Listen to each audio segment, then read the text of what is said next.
Assalamualaikum warahmatullahi wabarakatuh. Perkenalkan, nama saya Dwi Ciapat Setia dan di sini saya akan menjelaskan mengenai UAS Latin nomor 2, yaitu mengenai Telkom University. Nah, pertama soalnya adalah apakah mobil yang lebih berat benar-benar menggunakan lebih banyak bensin. Misalkan sebuah mobil dipilih secara acak jika X adalah bobot mobil dalam ratusan pon dan Y adalah konsumsi bensin dalam mil per galon. Informasi berikut didasarkan pada data-data yang diambil dari laporan konsumen secara acak. Yang diketahui ini ada di sini dan juga diketahui juga dari tabel-tabelnya. Dan di sini disuruh mencari buatlah scatter plot antara variabel X dan Y. Lalu yang kedua itu hitunglah korelasi sampel antara variabel X dan Y. Yang ketiga, hitunglah estimasi untuk intercept A dan slope B menggunakan metode least square. Yang keempat itu adalah apakah hipotesis 0 yang menyatakan tidak ada pengaruh X terhadap Y akan ditolak pada taraf nyata 5%. Dan yang terakhir, tentukan proporsi variasi pada variabel Y yang dapat dijelaskan oleh regresi yang dibangun. Nah, pertama saya akan menjelaskan dulu melihat dengan scatter plot. Nah, scatter plot bentukannya seperti ini. Jadi ketahui juga data yang sudah saya masukin dan data yang dimasukin, dan di sini juga bisa disimpulkan bahwa dari gambar di grafik tersebut ini adalah linear negatif, dimana linear ini turun ke bawah. Dan sekarang saya bakal dilanjutkan kepada papan tulis untuk membahas 2B sampai dari. Nah, tadi kita udah mendapatkan scatter plotnya. Sekarang kita lanjut ke poin 2B, yaitu mencari solusinya. Pertama, dari solusinya itu sendiri kita harus mencari hipotesis awal sama hipotesis yang kedua. Nah, hipotesis awalnya itu adalah rho XY sama dengan 0, di mana tidak ada hubungan bobot mobil dan konsumsi bensin. Yang kedua itu hipotesis yang kedua itu adalah rho XY tidak sama dengan 0, di mana terdapat hubungan bobot mobil dan konsumsi bensin. Nah, di sini kita mencari dulu statistik ujinya, yaitu kita mencari nilai T. Nah, T itu memiliki rumus yaitu R akar N-2 per akar 1 min R kuadrat. Nah, kita juga belum tahu nilai R nya kan. Nah, mencari nilai R itu dengan cara ada rumusnya seperti ini. R sama dengan sigma I menuju I1 menuju N X1 min X bar dikali YI min Y bar per akar sigma I1 menuju N, yaitu X1 min X bar terus kali sigma I1 menuju 2N, yaitu YI min Y bar dikali YI min Y bar kuadrat. Nah, untuk data-data ini bakal kita dapetin nanti di Excel. Nah, coba di Excel ya. Nah, di sini kita untuk mencari nilai dari yang dibutuhkan untuk data-data yang untuk di nomor 2 itu, pertama di sini kita masukkan dulu sesuai sama yang ada di soal, itu XI YI sudah kita masukkan sesuai. Kita tinggal hitung perumusannya. Nah, ini adalah X rata-ratanya, X rata-rata dari keseluruhannya. Kita dapat tinggal dikurangin XI dikurangin sama XI dikurang sama yang ini. Udah dapat semuanya. Di sini kita juga menggunakan kuadratnya dan jumlah totalnya itu sama juga untuk perihal yang YI ini dikurangin juga sama rata-rata seluruhnya. Udah nilai kurang YI dikurang sama rata-rata seluruhnya, lalu kuadratin. Lalu untuk nilai XI kurang X sama YI kurang Y ini dikali semuanya dan menghasilkan data yaitu min 27,625 yang bakal kita pakai di cara penghitungan. Sekarang kita bakal lagi untuk papan tulisan bentukannya. Nah, udah mendapatkan nilai Excelnya. Pertama udah kita ngecek. Nah, kita mendapatkan nilainya. Pertama untuk poin yang ini itu mendapatkan nilai min 427,625. Nah, untuk selanjutnya untuk bawahnya itu kita poin ini kita mendapatkan nilai A dari belakangnya mendapatkan nilai 711,875. Nah, terus lanjut lagi untuk yang poin yang kedua ini itu kita mendapatkan nilainya 286,875 kali 286,875. Nah, untuk penghitungan nanti udah saya hitung tadi sebelumnya dan mendapatkan nilainya itu adalah sama dengan min 0,946. Nah, dapatlah nilainya dari R ini. Nah, udah mendapatkan nilai R ini kita bisa menghitung sekarang. Nah, R ini kan berarti min 0 0,946 akar. Nah, nilai n-nya itu udah kita ketahui juga, dan nilainya itu adalah ada 8 dikurangi 2, 1 dikurang nilai yang tadi min 0,946 kuadrat. Jangan lupa minnya di dalam ya, jangan sampai lupa ditulis karena nanti nilainya bakal jadi beda. Nah, udah itu udah kita menghitung. Nah, nanti kita mendapatkan hasilnya untuk R ini, untuk yang T ini udah saya hitung tadi, mendapatkan hasil yaitu min 7,15. Nah, udah dapatlah nilai T-nya. Nah, udah mendapatkan nilai T, sekarang kita lanjut lagi nih untuk ke uji korelasi untuk mencari daerah kritisnya. Nah, daerah kritisnya ini diketahui untuk taraf penyataannya itu adalah 5%, yaitu berarti 0,05, dimana derajat bebasnya itu n kurang 2, yang dimana berarti nilainya 8 kurang 2, yaitu 8 kurang 2 itu nilainya 6. Nah, berarti tabel T nya itu kita taraf nyatanya kita menggunakan 0,5 nya ini dibagi 2, berarti 0,25. Kenapa dibagi 2? Karena di sini kita nanti memakai daerah kritisnya ada 2 tabel di sini. Jadi kita dibagi 2 itu.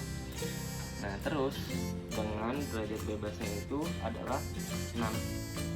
Nah, kalau misalkan kita dicek di tabel itu mempunyai nilai yaitu dengan derajat bebasnya adalah 2,447. Nah, berarti di dalam ini di sini tuh batasnya itu min 2,447 sama di sini 2,447. Yang dimana berarti tolak H0 jika nilainya T lebih besar sama dengan 2,447 sama T lebih kecil atau T lebih kecil sama dengan min 2,447.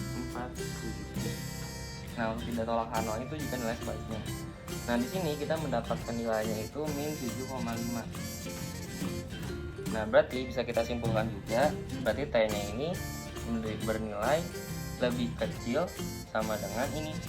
Berarti kita dalam kesimpulannya kita bisa menyimpulkan bahwa T bawah H0 itu ditolak, dan berarti kesimpulannya adalah pada taraf nyata 5% cukup bukti bahwa terdapat hubungan linear negatif yang signifikan antara bobot mobil dan konsumsi bensin. Itu yang pertama. Sekarang kita lanjut lagi ke intercept slope yang poin 2C. Saya kebawahin biar gampang lihatnya.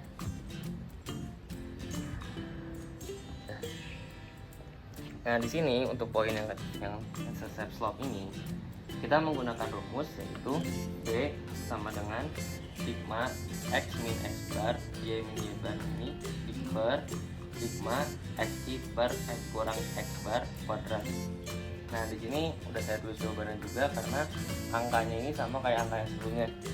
Jadi biar kita tidak usah ngetik lagi dari Excel-nya, data ini sudah dapat dari Excel dan kita mendapatkan hasilnya yaitu sama dengan min 0,6. Nah, udah mendapatkan nilai min 0,6 ini, kita berarti bisa mendapatkan nilai juga dari nilai A-nya ini. Nah, nilai A-nya ini itu bisa kita dapetin itu dengan cara yang kita bisa ngeliat lagi tadi yang di Excel, itu ada nilai Y bar sama kurang MB X bar. Dapat ada nilai Y bar sama X bar ini. Nah, berarti tinggal kita masukin lagi tadi udah di Excel juga. Datanya itu kita memiliki yaitu 20,875 dikurang B-nya itu segini min 0,6 dikali sama nilainya dari yang X bar. X bar itu kita mendapatkan nilai di Excel yaitu 37,375.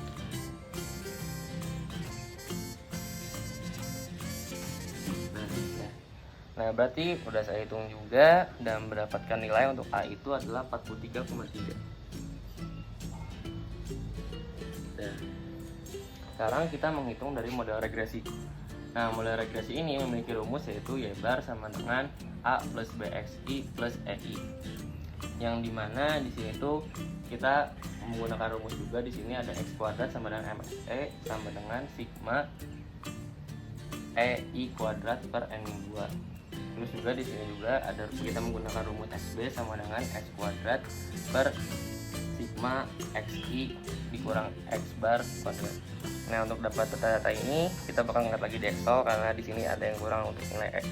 Coba untuk lihat.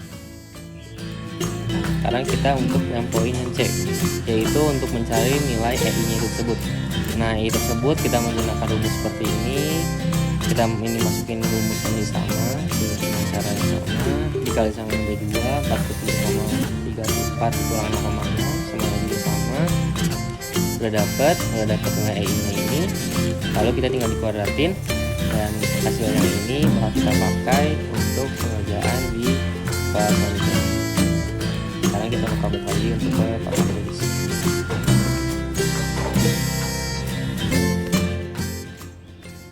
Nah, udah mendapatkan dari data-data yang tadi, sekarang kita tinggal tuliskan data-data tersebut dalam papan tulis ini. Nah, untuk sigma EI kuadrat itu kita mendapatkan nilainya itu adalah 30. Nah, nilai N-2 nya itu N-nya kan sudah dapat 8 kurang 2. Berarti kita mendapatkan nilai ini adalah 5. Nah, lanjut lagi sekarang yang di SB. Yang di SB ini tadi udah kita ngeliat juga datanya ini. Dan data yang pertama untuk S kuadrat kita mendapatkan 5 kan. Nah, untuk yang ini kita mendapatkan 78,875.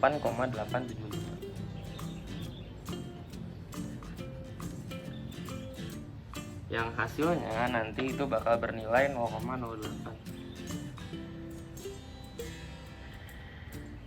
Nah, dari sini kita sudah mendapatkan data-data yang semua yang udah kita butuhkan. Nah, sekarang dari model regresi ini kita juga udah di sini. Sekarang kita tinggal ngitung ke uji signifikansi yang slope. Nah, di sini untuk hipotesis awalnya ini bisa kita baca itu yaitu beta sama dengan 0, di mana bobot mobil tidak memberikan efek signifikan pada konsumsi mobil. Lalu untuk hipotesis yang kedua itu beta tidak sama dengan 0, di mana bobot mobil memberikan efek signifikan pada konsumsi bensin. Nah, sekarang kita melihat dari statistik ujinya ini. Statistik ujinya ini kita menggunakan rumus T sama dengan B min beta per SB. Nah, di mana di sini tuh tadi kita udah mendapatkan nilai B, udah mendapatkan nilai SB. Nah, di sini kita beta asumsikan tadi sama dengan 0. Berarti B-nya itu kita mendapatkan nilai min 0,6 dikurangi 0 per SB-nya itu berarti 0,08. Yang hasilnya itu berarti bernilai min 7,5. Nah, di sini kita juga masih menggunakan taraf yang sama, yaitu taraf nyatanya itu 5%, dan juga untuk V-nya pun juga kita di sini menggunakan dari T-nya min 7,5. Dan hasilnya nanti untuk T-nya itu sendiri dan taraf nyata 0,025, lalu T-nya itu kita mendapatkan nilainya yaitu 2,447. Nah, berarti di sini kita mendapatkan nilai ini, berarti nilainya ini harus lebih besar sama dengan 2,447, sama ini kurang dari min 2,447. Nah, sekarang kita lihat nih, nilai T-nya ini adalah min 7,5, yang dimana berarti itu nilainya lebih kecil daripada 2,447. Berarti bisa kita simpulkan bahwa berdasarkan data sampel di atas, taraf nyata 5% cukup bukti di mana bobot mobil tidak memberikan efek signifikan pada konsumsi mobil. Nah, ini untuk yang nomor 2D. Sekarang kita lanjut ke 2E ANOVA. Nah, sekarang di sini kita untuk memperlihatkan data tabel yang kita gunakan untuk di ANOVA. Yang di ANOVA kita membutuhkan nilai dari R-nya itu. Nilai itu kita mendapatkan dari yang ini, dari sama kayak sebelumnya. Data yang sebelumnya terus dikurangin, disambungin sama data yang sebelumnya tadi kita kita pakai itu yang ada di mencari nilai R. Kita mendapatkan nilainya, terus nanti kita total dari seluruh ini bakal menjadi nilai SSR. Nah sekarang kita bakal balik lagi untuk ke nilai yang ada di untuk kita balik. Nah udah tadi kita ngeliat tabel datanya, sekarang kita melihat untuk nilai MSR nya itu. Nah MSR tadi kita dapetin itu adalah totalnya adalah 256,28. 256,28, sedangkan tadi sebelumnya kita dapat nilai X kuadrat, itu berarti nilainya 5. Nah yang hasilnya itu F nya adalah 512,56. Nah sekarang kita harus mengisi dari tabel ANOVA itu sendiri. Nah tabel ANOVA ini sendiri itu terdiri dari ada regresi, ada error, ada SS, ada V, ada MS, ada MF. Nah sekarang saya bakal ngerjain ini juga bareng-bareng. Nah pertama untuk di regresinya itu ini adalah total dari MSR nya, berarti itu 256,28.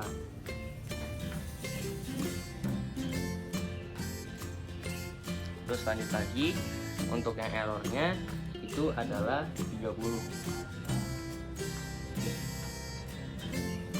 Nah terus sekarang kita lanjut lagi nih untuk totalnya tinggal ditambahin doang, itu berarti 286,28.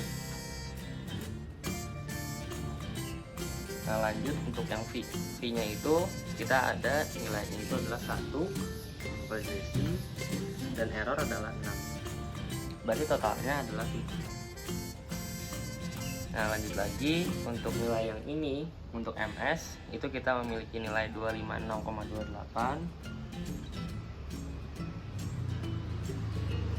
Dan satunya lagi untuk errornya kita memiliki 5, yang mendapatkan hasil yang F tadi udah kita cari, yaitu 51,256.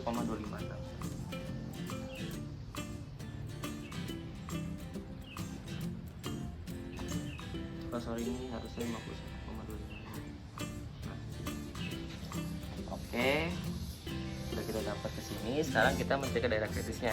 Nah daerah kritisnya untuk V1 kita memiliki nilai 1 yang pertama. Lalu untuk V2 nya kita memiliki nilai itu 6, yang dimana syarat nyatanya itu adalah 5%, berarti 0,05. Berarti kita memiliki F nya itu dengan tarif nyata 0,05, dan di sini juga ada angkanya itu 1, derajat bebasnya, derajat 2 bebasnya itu adalah 6. Yang bisa kita lihat di tabel itu, kalau kalian lihat itu ada memiliki nilai 5,99.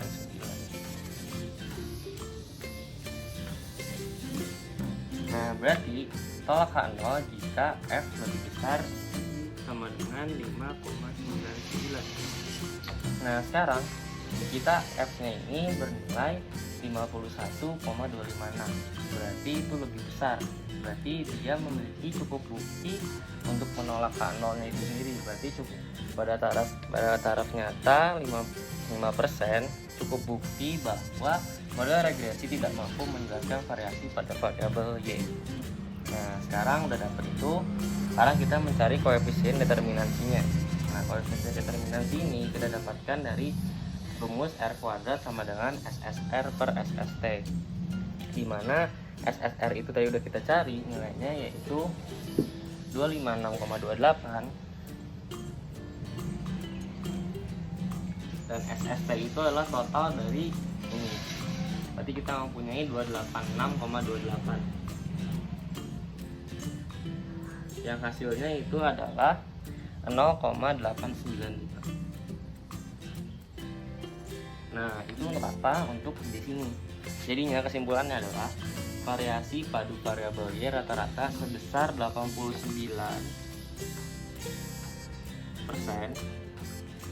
oleh variasi pada variabel X pada model regresi. Sedangkan sisanya berarti kita memiliki 10,5% dijelaskan pada variabel lain. Nah, sekian untuk nomor 2. Terima kasih telah menyaksikan. Assalamualaikum warahmatullahi wabarakatuh. Nah, sekarang kita lanjut lagi untuk ke nomor 2E, yaitu untuk tata ANOVA-nya, yaitu efisiensi model regresi dengan ANOVA. Nah, untuk hipotesis awalnya kita memiliki yaitu model regresi tidak mampu menjelaskan variasi pada variabel Y. Terus yang untuk H1 itu untuk hipotesis yang lainnya itu model regresi mampu menjelaskan variasi pada variabel Y. Nah, di sini kita akan menggunakan rumus FF itu di mana MSR per MSE, yang dimana lagi MSE itu sama dengan S kuadrat. Tadi kita udah nyari nilai MSE, udah nyari nilai S kuadrat, sekarang berarti kita harus mencari nilai MSR-nya itu. MSR itu adalah YI dikurangin Y rho kuadrat. Nah, kita coba lihat ke tabel Excel untuk melihat hasil dari